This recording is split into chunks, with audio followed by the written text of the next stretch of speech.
చాలా మందికి ఉదయాన్నే లేవగానే బెడ్ కాఫీ తాగడం అలవాటు.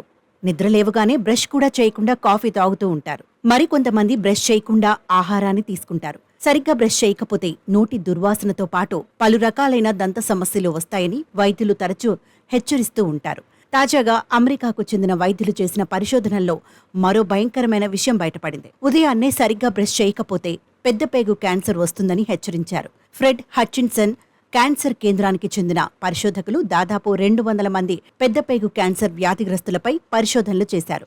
అయితే పెద్దపేగు క్యాన్సర్ బాధితుల్లో ఉన్న సగం కణితుల్లో దంతాల్లో ఉండే సూక్ష్మజీవులు ఉన్నట్టు వారు గుర్తించారు.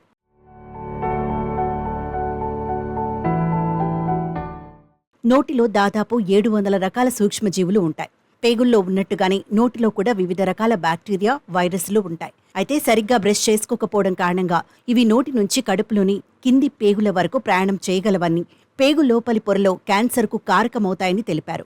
రోజుకు 2 సార్లు బ్రష్ చేయాలని ఇప్పటికే వైద్యులు హెచ్చరిస్తున్నారు. నోట్లో ఉండే బ్యాక్టీరియా చాలా ప్రమాదకరమైనదని హెచ్చరిస్తున్నా చాలా మంది నిర్లక్ష్యంగా ఉంటున్నారు. దీంతో నోట్లో ఉండే బ్యాక్టీరియా పేగుల వరకు చేరుకొని క్యాన్సర్కు కారణమవుతున్నాయి. ప్రస్తుతం ప్రపంచవ్యాప్తంగా ఎక్కువ మరణాలకు కారణమవుతున్న క్యాన్సర్లలో పేగు క్యాన్సర్ 2వ స్థానంలో ఉంది.